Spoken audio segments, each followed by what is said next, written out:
Hello, everybody, and welcome into episode 2 of What Did We Just Watch?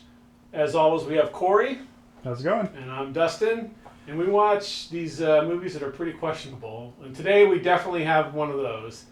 It's called Parole Violators. And this movie is an action movie from 1994. And it basically stars a bunch of stuntmen who are effectively just giving their demo reel. It's a glorified 2-hour-long demo reel of them just like kicking ass, throwing people off buildings, car chases. There's kind of like a unique storyline, but the story's pretty weak other than that, and the acting is horrible. So of course, naturally, we gravitate towards it. Of course, yeah. This is right up our alley. As far as like the synopsis go, how would you explain that? This one's not going to be that difficult because there's really not much to it. It's your standard premise of, you got your vigilante cop or ex-cop that we never really find out how he became an ex-cop, hunting down these parolees that have gotten out of the prison and have now committed new crimes. And, his basic MO is that he videotapes them while they're committing these crimes and then attempts to stop them from committing these crimes and then ties them up and then calls the cops and, gives the cops the videos. I think the really neat part about it is he then uses those videos to make some kind of video channel or a TV show where he's like hunting down parole like for his own gains. So he's kind of like causing the issue, filming it, and then making money off of it at the same time. Yeah, I think like a low grade like Peter Parker, how he gets like these exclusive shots of Spider-Man. Yeah, like this guy's just like he happens to have these videos of these guys who just got arrested while committing a new crime, and like he's happens to be making a show like. Yeah. And the cops, for their part, they do kind of like they're onto him, but they haven't put him away yet. Like it's kind of ridiculous.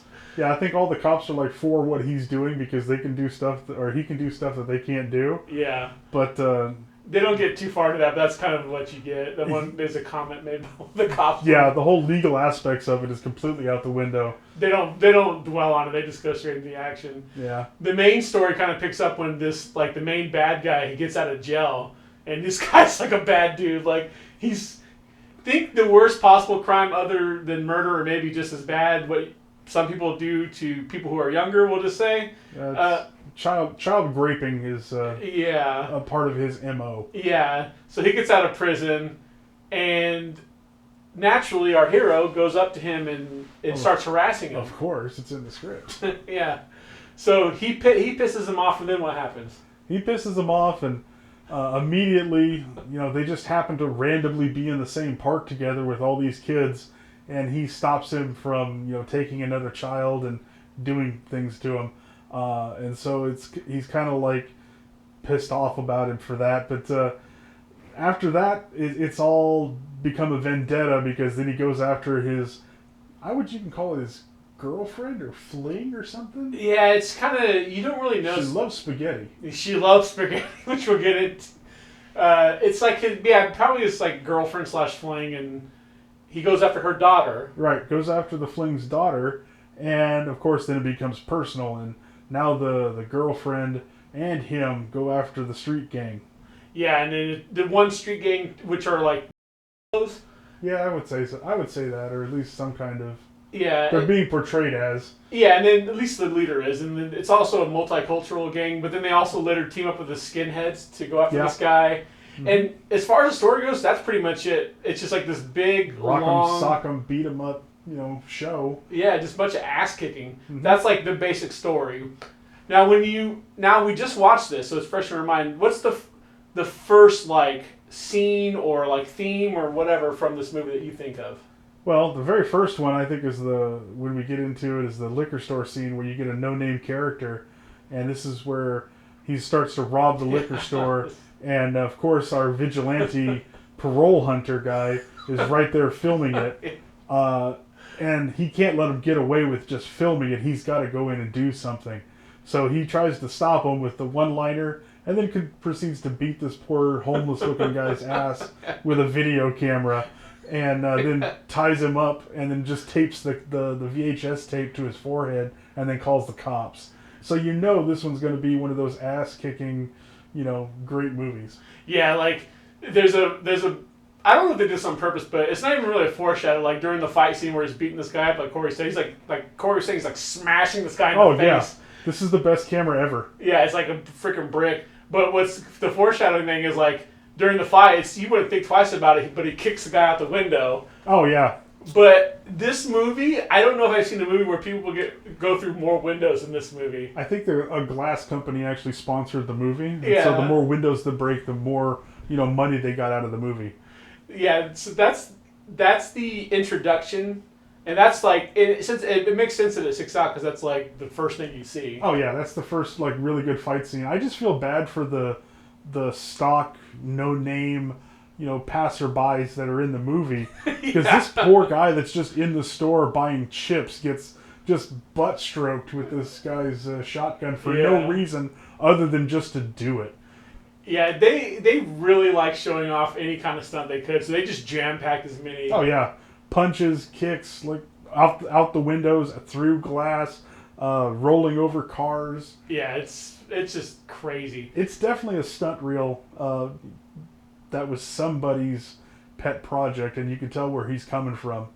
Yeah, the thing that really sticks out to me, it's along the same lines, is everybody in this movie, especially the bad guy, even his girlfriend, get the f***ing shit kicked out of them. Oh yeah. It's like, oh my gosh. You watch like an old Steven Seagal movie where he never gets hit once. Yeah. This is the complete opposite. He gets wrecked. He gets thrown off of cliffs. He like tumbles over cars, knocked out of cars, jumped off a building, shot, stabbed, like whatever you think. This guy gets worked over. Like he's definitely got the main character plot armor because none of this ever kills him, but they do beat the crap out of this guy and his girlfriend. I think by the end of the movie, they've been shot, I don't know about stabbed, but definitely hit with multiple objects, boards, glass, anything and any kind of blunt object I think they use on these two. Oh, yeah, it's crazy. Like, that's just like, this is the first time I had seen it, but now whenever I think about this movie, that's the movie where the guy just gets his ass kicked for 2 hours. Yeah, that's pretty much what it is. There's really no story or plot to it, other than revenge for this guy kidnapping this other guy's daughter. You could have lined up a bunch of stunt people and just beat the crap out of them for an hour and a half, and it probably would have been almost the same movie. Yeah, it's crazy. Like, it kind of starts off, too, where it's like, it's not, like, really overly violent. We were actually wondering during the movie, is this like a PG-13 movie? Because there's not really a lot of blood. Or there's not really any kills until, like, the end, basically. In the end, there's, like, 30 kills. It's insane. It turns into RoboCop real quick at the end. I think for the last 15, 20 minutes, when they start actually getting rid of the henchmen, which you can obviously see is they've been recycled throughout the movie. Oh, yeah. Because at one point, they've all got bald heads and they're being, killed off or whatever. And then the next scene, it looks like a similar guy, but now he's got a bandana and like a leather jacket on. So it's obviously where they're recycling the same stuntman over and over and just like killing them. They're dropping like flies by the end of it, but it's hilarious why they're doing it. It's crazy. Like, that's another thing that sticks out is this movie, like, the effort is there. They definitely, like, it's shot competently, like, as far as, like, transitions and establishing shots and stuff like that.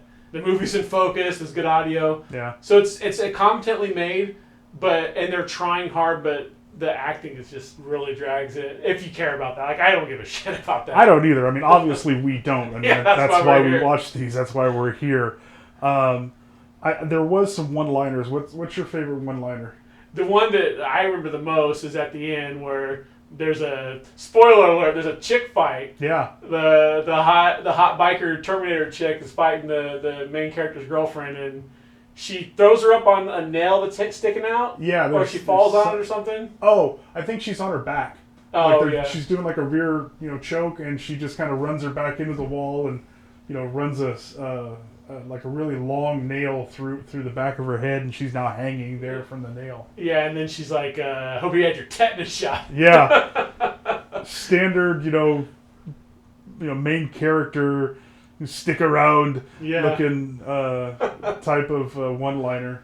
And you could tell when the actress was giving that line, you could tell that she was kind of like, she knew it was like, she was in on the joke, a little tongue-in-cheek. Oh, yeah. She delivered it. Hope you had your tetanus shot, bitch. Well, I think that's the only good line she ever delivered in the whole movie, besides my baby, I want my baby. Yeah, when her daughter gets kidnapped, for like, I don't know, she probably said it 30 times, which maybe doesn't sound like a lot, but when you think about like 30 of your lines in the movie, like, my baby, my baby. Get Susan, my baby. My baby, my baby. You don't hurt her. She's just a baby. I still can't hear you. No, she's just a baby. That's probably what they had her read for when she was doing the audition. Yeah. Could you say this just at least 15 times for us in a row? That was really good, but yeah, give me 15 more. Yeah. Well, you got the part. You can say my baby.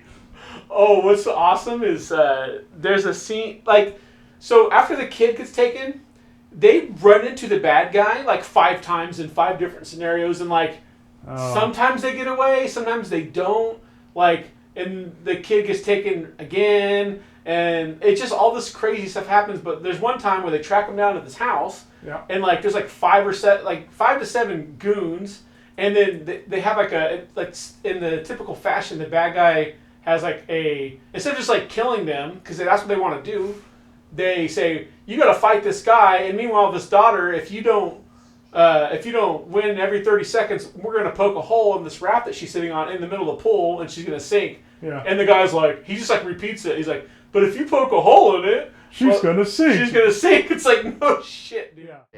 Let me see if I got this straight. Every 30 seconds we fight, you poke a hole in the raft.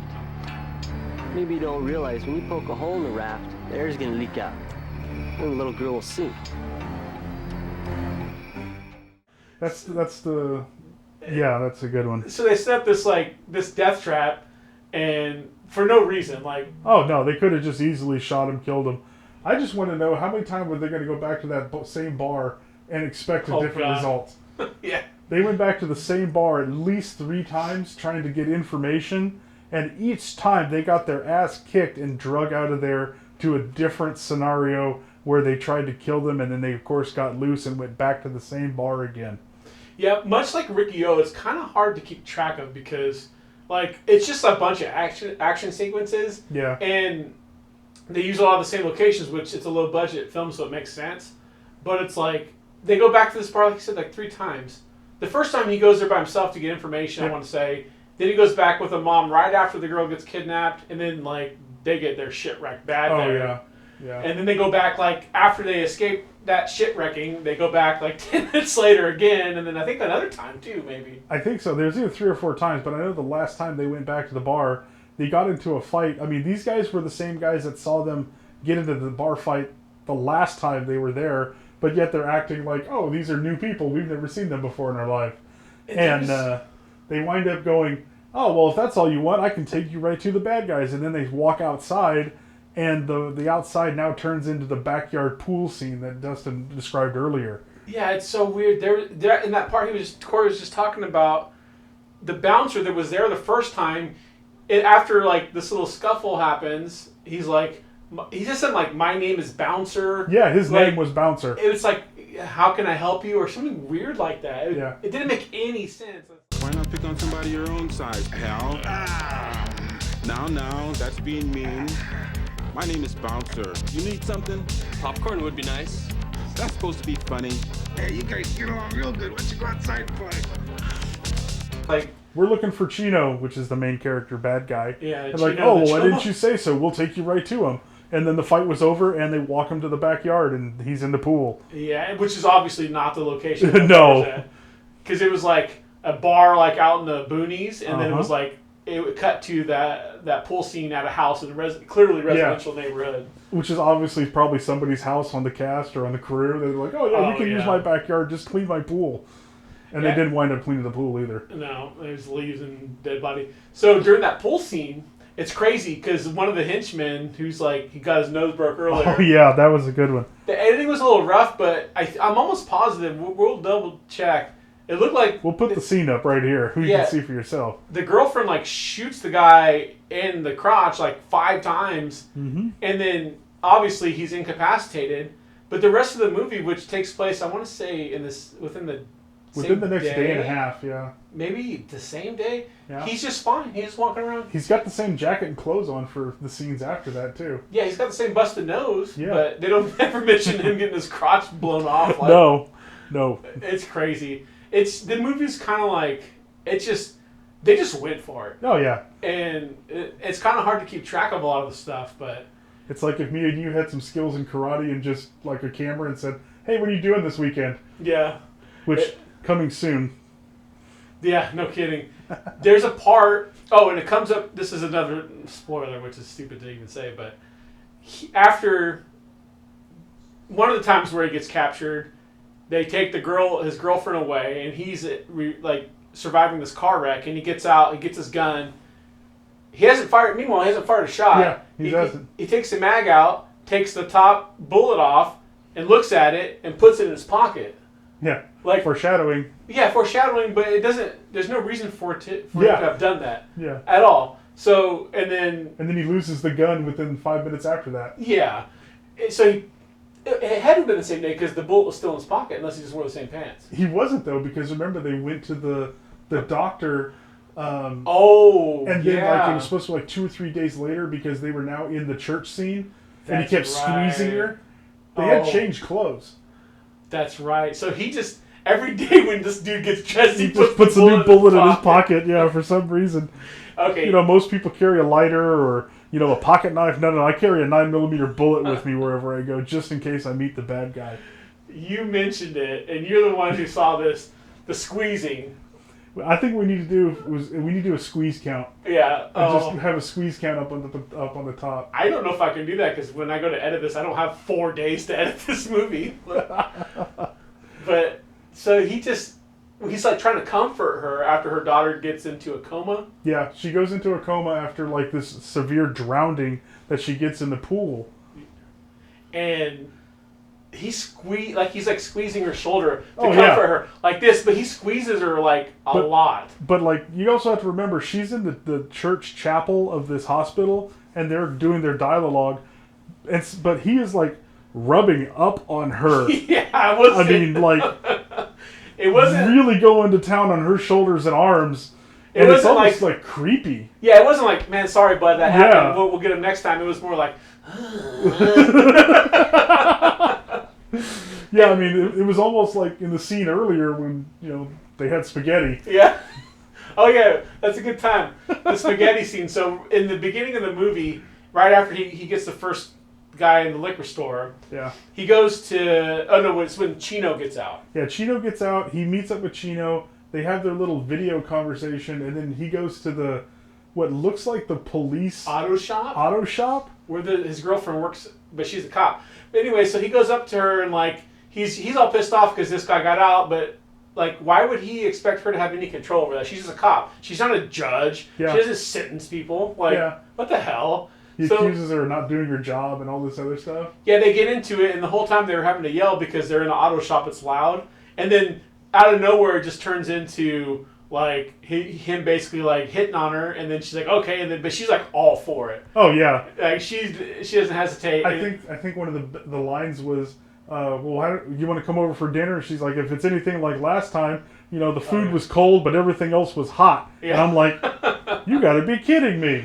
Yeah. What else was she talking about? But then we realized, why the food was cold later on. Yeah, it cuts to him at his house, and he's just like, this guy's like, I don't know, probably 37, and this guy does not know how to make spaghetti. Like it's like spilled all over the counters. Like he's like gets a big spoon and gets a huge chunk of noodles, and like he's like going to eat. He's like, oh wait, this is hot, dude. Like the guy's a moron. He's got a beach towel for an apron because it doesn't look like he had an apron, so they just took a beach towel and tucked it into his shirt. And then his girlfriend shows up, and then she goes and says, "Oh, this smells really good. What is it?" And it's just like basic spaghetti. Like it looks like it's Prego out of the can because you can literally see the can sitting next to the pot. And apparently, this turns her on because they don't even bother like showing where they're eating. Literally, it just shows her kicking her shoes off, and then they cut to the park scene, I believe. Yeah, cut to the park scene. So the innuendo is they didn't eat dinner at all. Yeah, she wasn't there for the spaghetti. No. But apparently she really likes it. Yeah. And then, so after the squeezing part, like I said, it's kind of a fever dream, but she's like doesn't want to go after the bad guys because she wants to help her daughter. Yeah. But then like he convinces her like while they're in a car, and like he's like, oh, because her daughter flatlines, but they resuscitate her. Oh yeah, because she wants to do the right thing and she wants to provide for her daughter and be there for her daughter because she's done. Yeah. And then the daughter like flatlines in the middle of this dialogue, and then she's like, oh my god, she just died. We need to kill these guys. Yeah. And completely changes her story. Well, they even bring her back, but she still wants to. It doesn't really follow why she still wants to. But then, like, they're driving around, they get stuck by this train, so they have the conversation. And then the conversation, he's, like, groping her leg. Oh, yeah. Yeah, he's driving and she's sitting shotgun, literally shotgun, because he says, I've got some toys in the back, and flips down a blanket. There's a couple shotguns and some pistols, and they grab them and they start loading them while this train is going by. All the while he's sitting there groping her knee and squeezing it like a fresh orange juice, and we're going, stop it, you're making me uncomfortable too. And I don't know if it was the guns or the groping or the train or all three, but whatever it was, it got her motor going because he's like, well, there might be like 20 bad guys there. She's like, that's good, 10 for you and 10 for me. Yeah. I got to remember that next time I'm in a large-scale bar fight with somebody.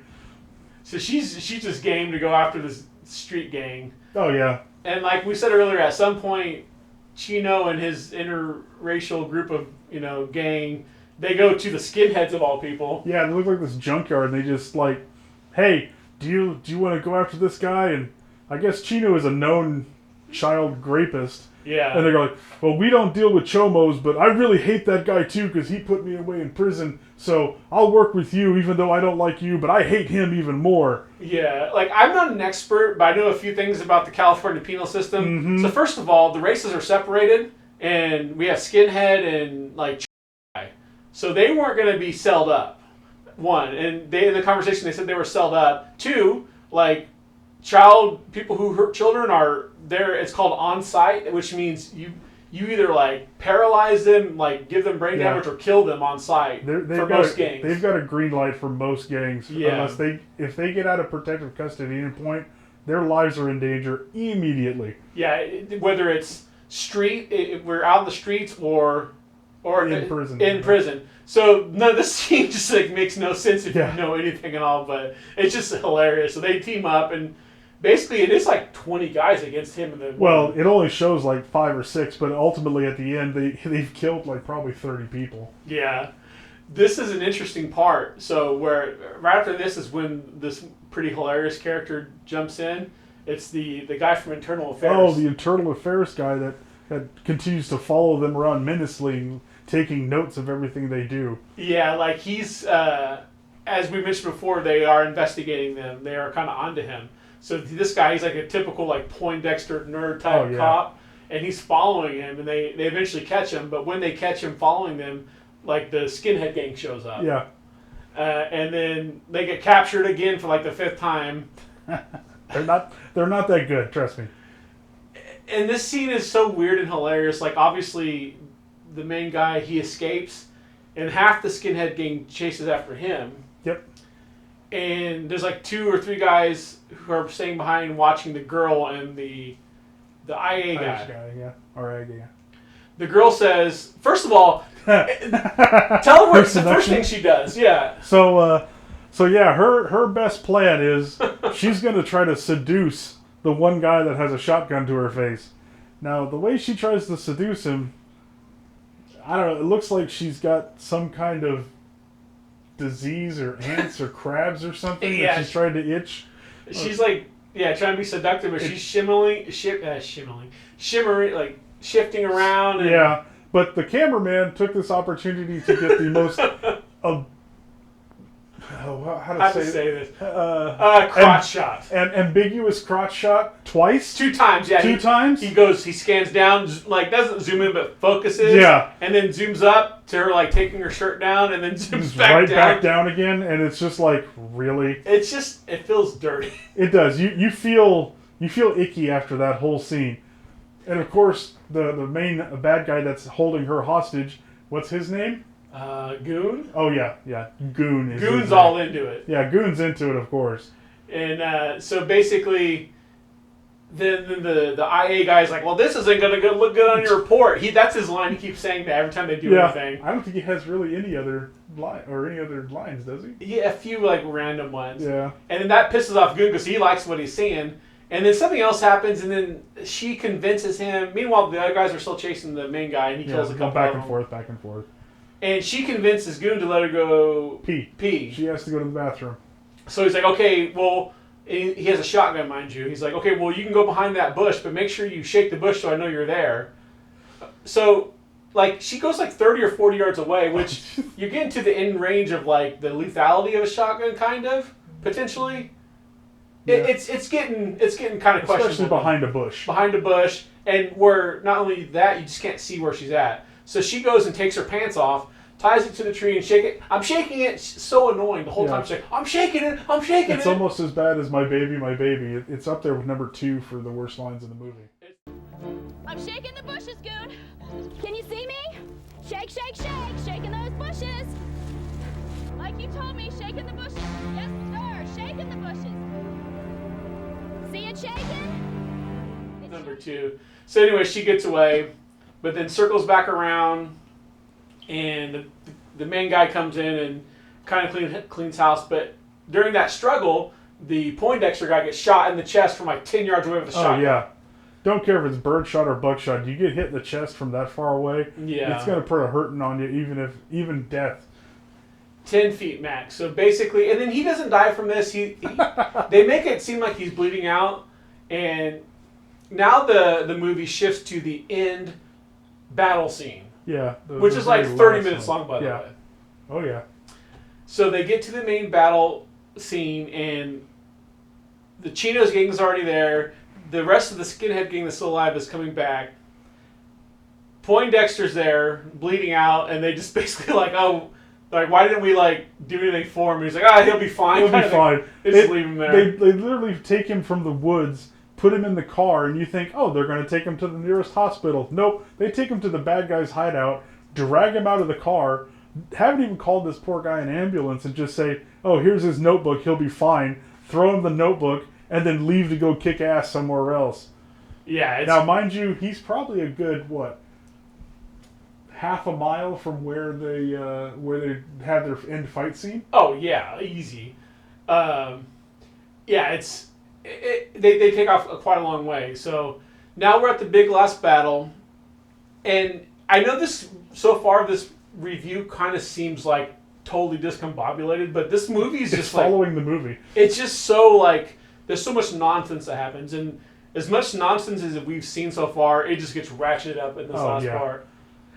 It's kind of like a low rent version of the warehouse scene from Hard Target with Van Damme. Yeah, where it's just dropping bad guys left and right. Yeah, just dropping back like a small, like a Walmart size area, like not a super Walmart, but like the old Walmarts. Yeah. Size building. It's like a warehouse of actually 2 or 3 levels, because by the time they start racking enemies up, they're falling from the rafters and everything else. Yeah.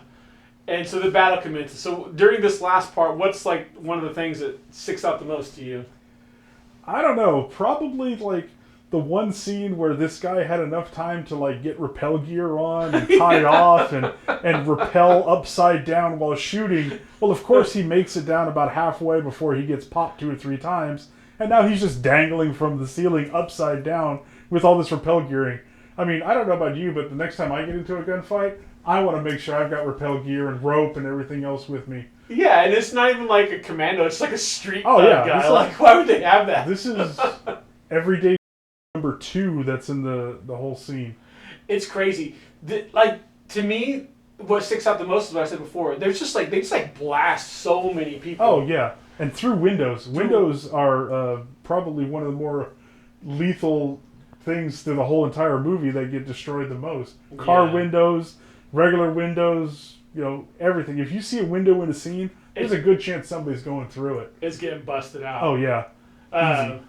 And then his girlfriend, she kind of goes off in this little stretch where she kills like 5 guys in a row, just blasting them left and right. And meanwhile, the actress is like really not handy with a gun, and she's like holding it all. Oh yeah, she's chicken winging it. She's doing this type thing, and you can tell when she fires, she does this with it. Yeah. She does the standard. She's like throwing the bullets at him. Yeah. But she does meet back up with Goon. Yes. And this part is awesome. Maybe, you know what, this is a good area to just cut away and show the scene. Oh, yeah. So take a look at this, and you guys let us know how you feel about the scene in the comments below.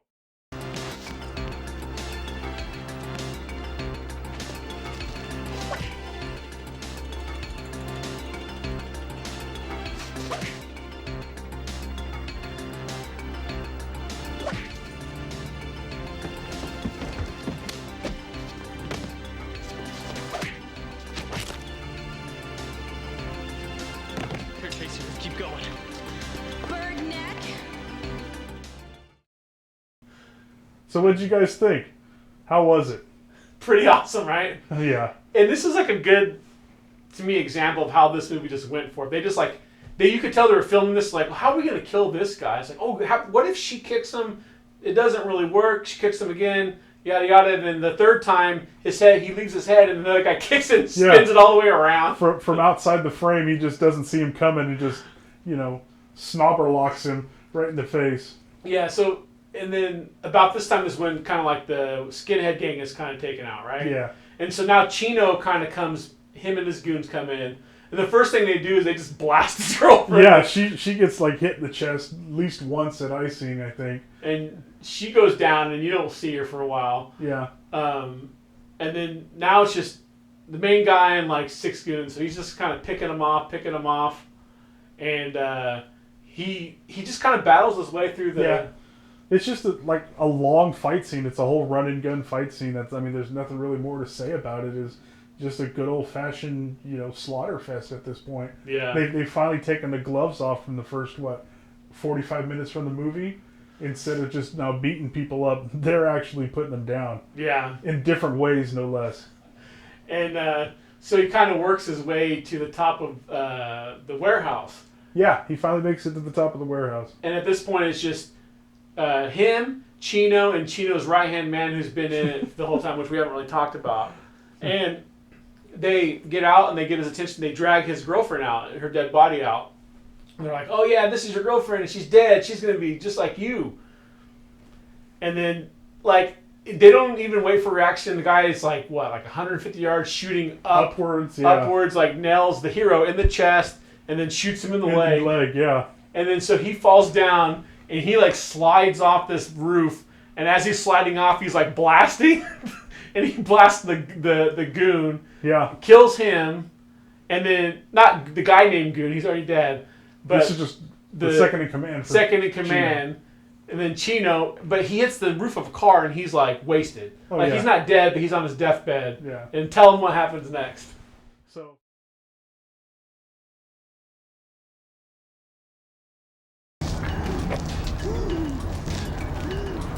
Miles, can you hear me?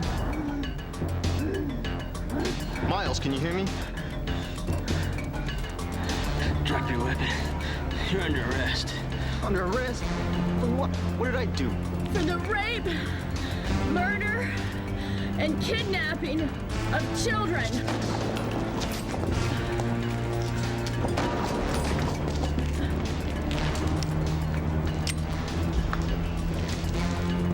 You're under arrest for parole violation.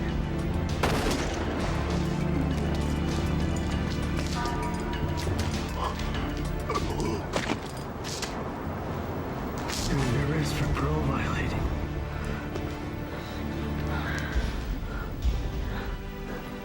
All right, so that's the ending. Then the next thing you see is they're all in the hospital, all up. Even mom, the IA guy. The IA guy, they're all sharing a room for some reason. For some reason, they couldn't afford to get into the room. And he's still taking notes, trying to slam them, Yeah. He's still trying to, get them in trouble. And then they say some cheesy joke about, I love you or something. And he's like, oh, okay, I guess I won't then. Yeah, and throws away his little notebook of, bad stuff. And then it just ends, I think. Well, he does this weird look, looks like he's He's like Chino will just say. Yeah, he looks like he's another one of those. And then it kind of does a fade to black and then the credits roll. Yeah, straight to the end. And I couldn't have been happier. Oh, it was awesome. So, having seen this, if you have people who are like-minded like us, would you recommend this movie? Oh yeah, definitely. You know, Jason. you're not watching this movie for the plot. You're not watching this movie for the acting. It's definitely all about the wanton and gratuitous violence from the 1990s and early, time where that stuff was still out and it wasn't considered a R rating. Yeah. I couldn't agree more. This movie kicks a lot of ass. And it's different from our movie last week, Ricky O. Ricky O was just like ridiculous with all the gore. Yeah. This one's not really that bad. There's like very little. It's like standard action movie gore. Oh yeah. But it's like so much fun. Oh yeah. You got to know what you're getting into when watching this movie. And if you come into it knowing that, I'm going to see a bad movie and just enjoy it for knowing it's a bad movie, you'll definitely have a good time. Yeah, it was a total blast. Like if you're from our generation and you're like-minded, I don't think we can recommend this one enough. Yeah. Oh yeah. As long as you know, like Corey said, you know what you're getting into. Yeah. Did you have any other thoughts on the movie? You know what? I think they need acting lessons. Worse than I do. Yeah.